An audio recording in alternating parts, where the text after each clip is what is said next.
नमस्कार, मी डॉक्टर मच्छिंद्र बांगर महाराष्ट्रातील आणि देशातील हवामान परिस्थिती संदर्भात ताजा अंदाज देणार आहे. आपण बघतो की बंगालच्या उपसागरामध्ये आता वातावरण बदलण्याची शक्यता आहे.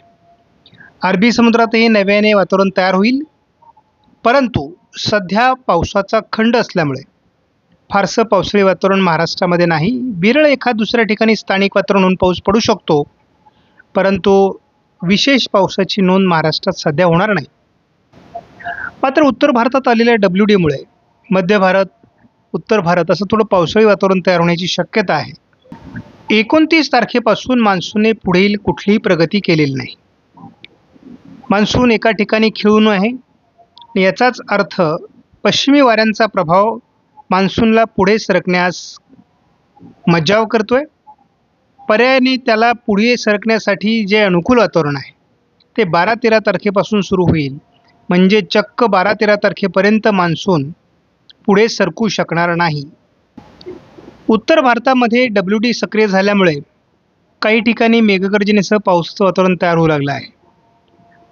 थोडं पूर्व भारतामध्ये मेघगर्जनेसह वातावरण बिहार किंवा पश्चिम बंगालच्या दरम्यान आहे. बंगालच्या उपसागरामध्ये वातावरण बदलायला सुरुवात होईल. हळूहळू त्याचा परिणाम महाराष्ट्रावर होणार आहे, परंतु याला अजून वेळ आहे.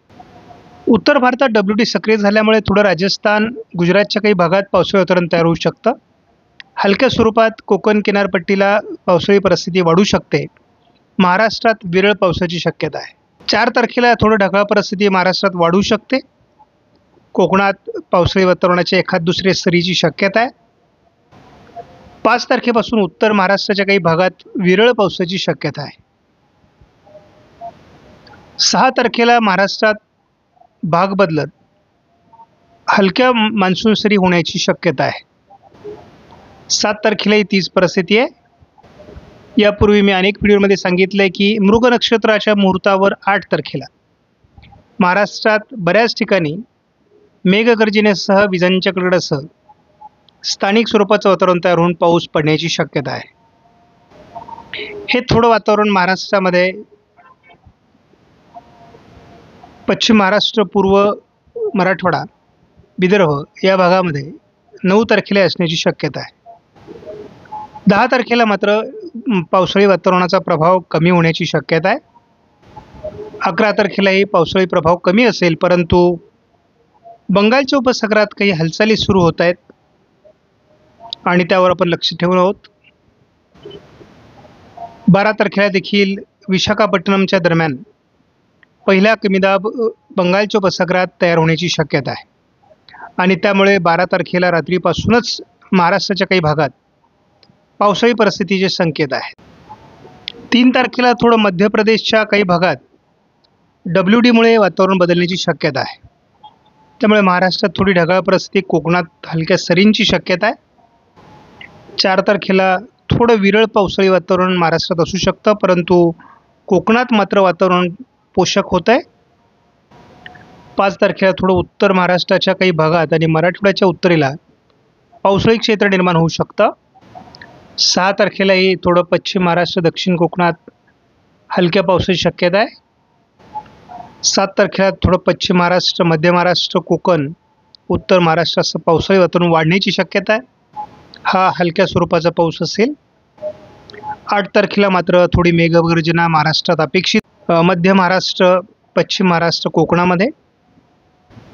9 तारखेला हे वातावरण थोडं दक्षिणेला सरकण्याची शक्यता आहे आणि आपण हवामानातला बदल बघतो. बंगालच्या उपसागरामध्ये, अरबी समुद्रामध्ये बाष्प तयार होऊ लागला आहे, जे पावसास अनुकूल आहे.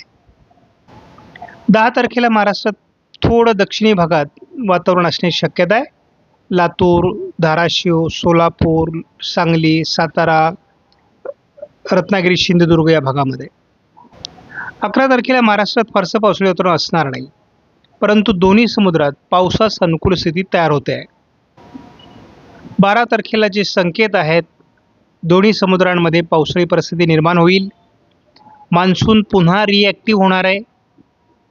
त्यामुळे पुढच्या टप्प्यांकडे मान्सूनला जाण्याकरता 12 तारखेला वातावरण तयार होईल. पूर्वेकडून मान्सूनची प्रगती 13 तारखेला होण्याची शक्यता आहे, कारण जे काही आर्द्रता आणि जे पावसाळी वातावरण पूर्वेकडून तयार होण्याची शक्यता आहे ती आवश्यक ती तयार होणार आहे. तर 13 तारखेलाच महाराष्ट्रात पावसाला देखील सुरुवात होणार आहे. 14 तारखेला एक हलका कमी दाब तेलंगणा, आंध्र प्रदेश, कर्नाटक, महाराष्ट्र असा प्रभावी राहण्याची शक्यता आहे आणि पावसास अनुकूल अशा प्रकारचं वातावरण दोन्ही समुद्रांमध्ये आहे. 15 तारखेला महाराष्ट्रात त्याचा बऱ्यापैकी प्रभाव राहण्याचा अंदाज अजून कायम आहे. 16 तारखेला याला अरबी समुद्रातील वातावरणाचा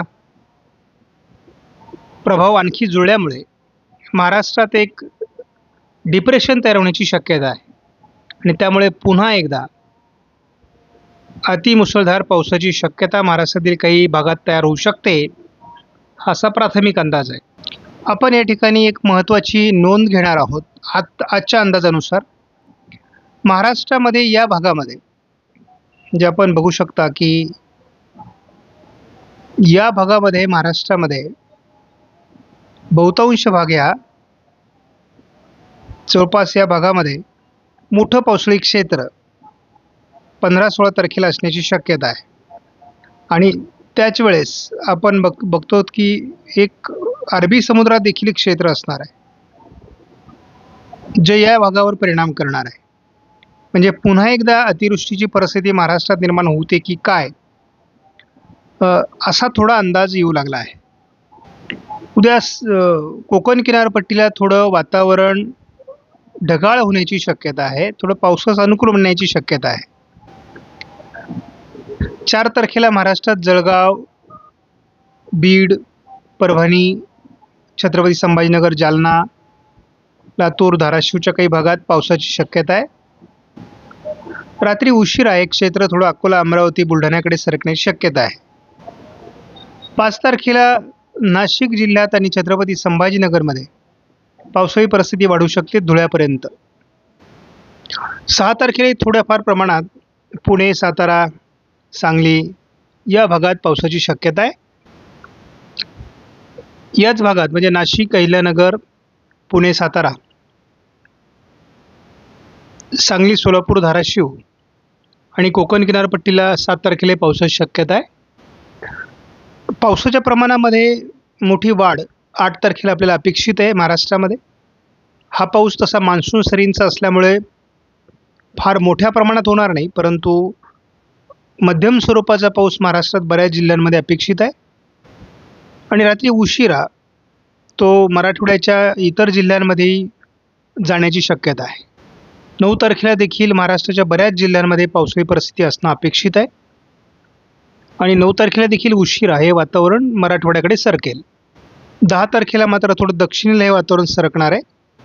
11 तारखेला त्याचा प्रभाव कमी आहे.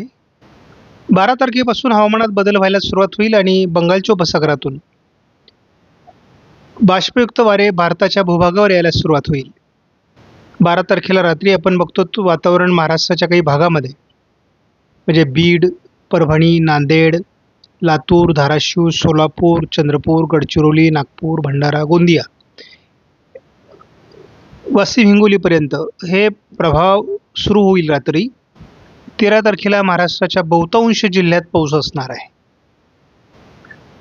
14 तारखेलाही महाराष्ट्राच्या बऱ्याच जिल्ह्यांमध्ये याचा प्रभाव राहील, परंतु कोकण किनारपट्टीला हे वातावरण कमी स्वरूपात राहण्याची शक्यता सुरुवातीला आहे. 15 तारखेला हे वातावरण रत्नागिरी, सिंधुदुर्ग, पुणे, सातारा या सर्व भागात असेल. मात्र थोडा याचा प्रभाव नाशिक, नंदुरबार आणि पालघरमध्ये कमी दाखवला जातो आहे. 15 तारखेला महाराष्ट्रात मुसळधार पाऊस अनेक जिल्ह्यांमध्ये होईल आणि अरबी समुद्रातील वातावरणात बदल हा 16 तारखेला अपेक्षित आहे. एक डिप्रेशनचं वातावरण महाराष्ट्रावर 16 तारखेला निर्माण होण्याची शक्यता आहे आणि त्याचं केंद्र आता सध्या तरी नांदेड आणि हिंगोली, लातूर दाखवलं जातं आहे. आणि मी यापूर्वी सांगितलेलं आहे हिंगोलीला पाऊस कमी असेल तर हिंगोलीमध्ये अतिवृष्टी देखील होऊ शकते, नांदेडमध्ये अतिवृष्टी होऊ शकते. म्हणजे आत्ताच्या अंदाजानुसार आपण जर बघितलं तर हे वातावरण नांदेड, हिंगोली आणि वाशिम, अकोला, अमरावती या भागातून उत्तरेला सरकतं आहे. त्यामुळे याचा प्रभाव या भागावर अधिक राहण्याची शक्यता सध्या दाखवली जाते. त्यामुळे आपण बघूयात याची अपडेट आहे. दूरवरचा अंदाज आहे अजून यामध्ये खूप बदल होणार आहेत. मात्र महाराष्ट्रावर एक डिप्रेशन किंवा कमी दाब येईल हे आता जवळपास निश्चित होत चाललेलं आहे.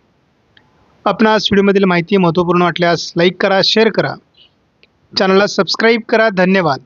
जय हिंद, जय महाराष्ट्र, जय बळीराजा.